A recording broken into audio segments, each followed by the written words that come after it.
Hi friends, ನಾನಿವತ್ತು ಹಾಗಲಕಾಯಿ ಭಾಜಿ ಮಾಡಲಿಕ್ಕೆ ಕೊಟ್ಟಿದ್ದೀನಿ.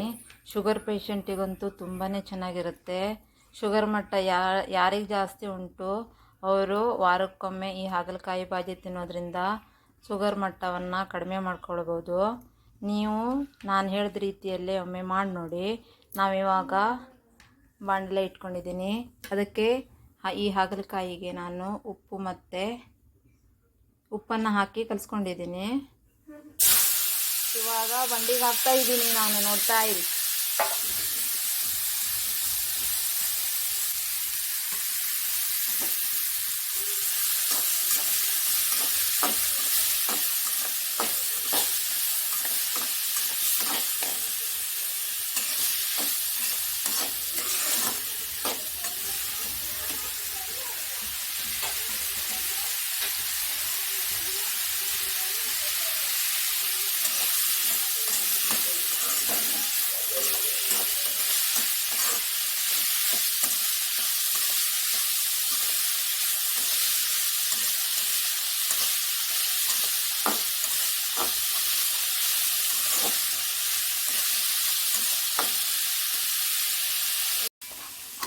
ಈರುಳ್ಳಿಯನ್ನು ಹಾಕ್ತಾಯಿದ್ದೀನಿ.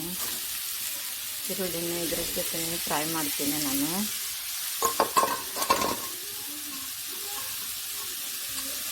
ಸ್ವಲ್ಪ ಫ್ರೈ ಆದ ತಕ್ಷಣ ಇದಕ್ಕೆ ಕಾಯನ್ನು ಆ್ಯಡ್ ಮಾಡ್ಕೊಳ್ತೀನಿ.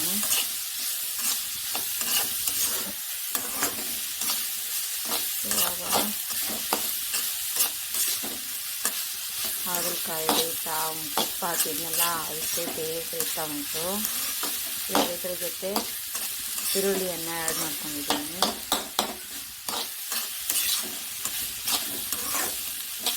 ಈರುಳ್ಳಿ ಸ್ವಲ್ಪ ಬೆಂದ ತಕ್ಷಣ ಕಾಯಿ ಹಾಕಿ ಸ್ವಲ್ಪ ಮಸಾಲೆ ಪೌಡ್ರ್ ಹಾಕಿ ಮುಚ್ಚಿಡಿ.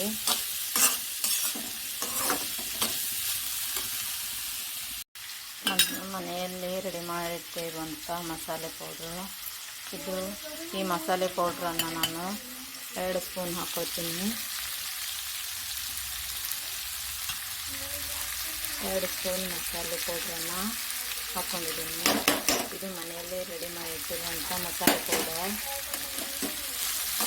ಈ ಮಸಾಲೆ ಪೌಡ್ರನ್ನು ಹಾಕಿ ಕಾಯಿ ಹಾಕಿ ಸ್ವಲ್ಪ ಮುಚ್ಚಿಡಿ. ಕಾಯನ್ನು ತಗೊಂಡಿದ್ದೀನಿ. ಕಾಯನ್ನು ಹಾಕಿ ಸ್ವಲ್ಪ ಹೊತ್ತು ಸ್ವಲ್ಪ ನೀರು ಹಾಕಿ ಮುಚ್ಚಿಡಿ. ಆಮೇಲೆ ತಿಂದ ತಕ್ಷಣ ಮುಚ್ಚತ್ತೆ ಇದು ಕಾಣಿಸ್ತೀನಿ ನಿಮಗೆ. ಸ್ವಲ್ಪ ನೀರನ್ನು ಆ್ಯಡ್ ಮಾಡ್ಕೊತೀನಿ. ನೀರು ಹಾಕಿ ಸ್ವಲ್ಪ ಹೊತ್ತು ಮುಚ್ಚಿಡ್ತೀನಿ. ಉಪ್ಪು ಮೊದಲೇ ನಾನು ಹಾಗಲಕಾಯಿಗೆ ಹಾಕಿ ಕಲಿಸಿಟ್ಟಿದ್ದೀನಲ್ಲ, ಅದಕ್ಕೆ ಉಪ್ಪನ್ನೆಲ್ಲ ಹಾಕಲಿಲ್ಲ. ಇವಾಗ ಸ್ವಲ್ಪ ಹೊತ್ತು ಮುಚ್ಚಿಡ್ತೀನಿ. ನೋಡಿ ಫ್ರೆಂಡ್ಸ್, ನಾನು ಇವಾಗ ಮುಚ್ಚಳಕ್ಕೆ ಕಾಣಿಸ್ತೀನಿ. ತುಂಬ ಚೆನ್ನಾಗಿ ಬಂದಿದೆ ನೋಡಿ, ಈ ಥರ ಎಷ್ಟು ಚೆನ್ನಾಗಿ ಬಂದಿದೆ ಅಂತ.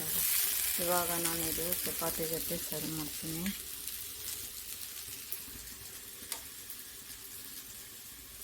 Thank you for watching. Bye bye.